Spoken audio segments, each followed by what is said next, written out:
ನೋಡಿ ಇಲ್ಲಿ ಇದ್ರ ಲೆಕ್ಕ ವಿಚಾರ ಮಾಡ್ರಿ ಚಂದಾಗಿ ಮಾಡ್ರಿ ತಿಳ್ಕೊಂಡು ಮಾಡ್ರಿ. ಅತಿ ಪರ್ಫೆಕ್ಟಾಗಿ ಮಾಡಬೇಕು. ಅಕ್ಷರಗಳು ದೊಡ್ಡ ಬರ್ತದ ಕಾಣಿಸಂಗ ಒಂದು ಸ್ವಲ್ಪ ದೊಡ್ಡ ಬರೀರಿ ಅಂತ ಬಂದಿತ್ತು ಸೂಚನೆ. ದೊಡ್ಡ ಬರ್ತದ ಎಲ್ಲ ಲೆಕ್ಕಗಳನ್ನು ಮಾಡ್ರಿ.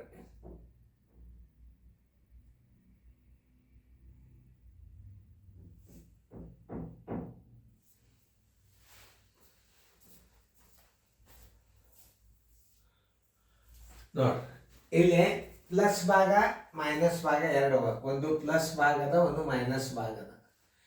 ಇದು 3.04 ಪ್ಲಸ್ ಭಾಗದಾಗ ಹಚ್ಬೇಕು. 0.4 ಇದು ಪ್ಲಸ್. ಇದು 400.45 ಇದು ಪ್ಲಸ್ ಭಾಗ ಎರಡು. ಮೈನಸ್ ಭಾಗದಾಗ ಏನದ 30.03. ಯಾಕಂದ್ರೆ ಇಲ್ಲಿ ಮೈನಸ್ ಚಿಹ್ನ ಅದ, ಇದು ಮೈನಸ್ ಚಿಹ್ನ ಎರಡು ಇದ್ದು ಅಂದ್ರೆ ಹಿಂಗೆ ಹಚ್ಕೋಬೇಕು. 10.10 ಮೈನಸ್ ಭಾಗ ಬೇರೆನೆ ಮಾಡಬೇಕು, ಪ್ಲಸ್ ಭಾಗ ಬೇರೆನೆ ಮಾಡಬೇಕು. ಪೂಜೆ 40 ಬಿಂದು ಏನು ಮೈನಸ್ನಾಗ ಬಂತು. ಪ್ಲಸ್ನ್ಯಾಗ ಏನದಲ್ಲ 5 4 9 4ಕ್ಕೆ 4 ಬಿಂದು 3ಕ್ಕೆ 3 0ಕ್ಕೆ 0 4ಕ್ಕೆ 4.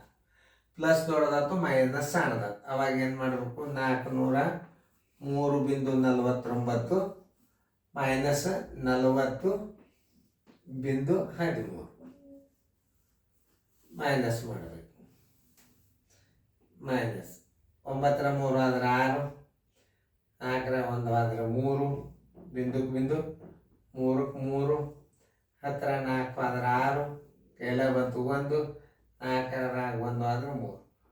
363.36 363.36 633.36 ಇದು ರೂಪಾಯಿದಾಗ.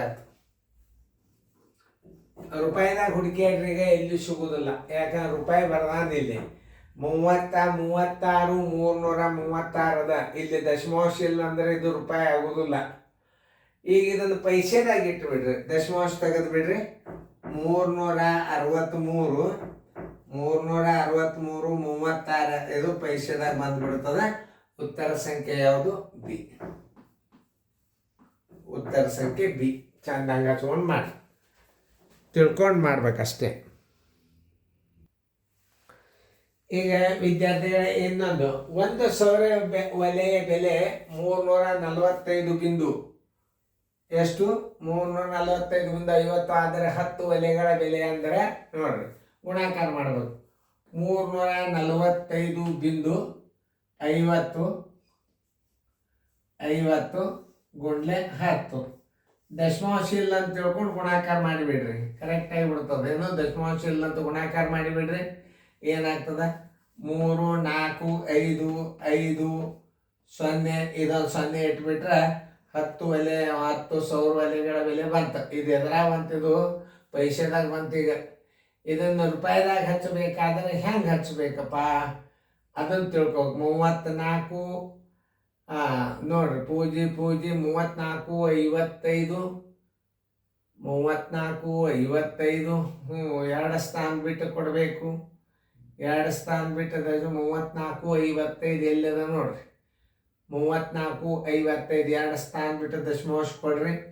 ಬರೋಬ್ಬರಿ 34.55 ರೂಪಾಯಿ ಅಂತಂತ ಎಲ್ಲಿರ್ತದಲ್ಲ ಅದು ಉತ್ತರ ಆಗ್ತದೆ ನೋಡ್ರಿ. ಉತ್ತರ ಸಂಖ್ಯೆ 34.55 ಉತ್ತರ ಸಂಖ್ಯೆ ಬಿ. ನಾವು ಹಿಂಗೆ ತಿಳ್ಕೊಂಡು ಮಾಡೋ ಲೆಕ್ಕಗಳು ಇರ್ತಾವ. ಆ ಸರಳ ಇರ್ತಾವ. ನಿಮಗೆ ಅತಿ ದೂರಿಂದ ಕಾಣಿಸಂಗೆ ಹಾಕಿ ನೋಡಿ ಗಣಿತಗಳು ಈ ಸಲ.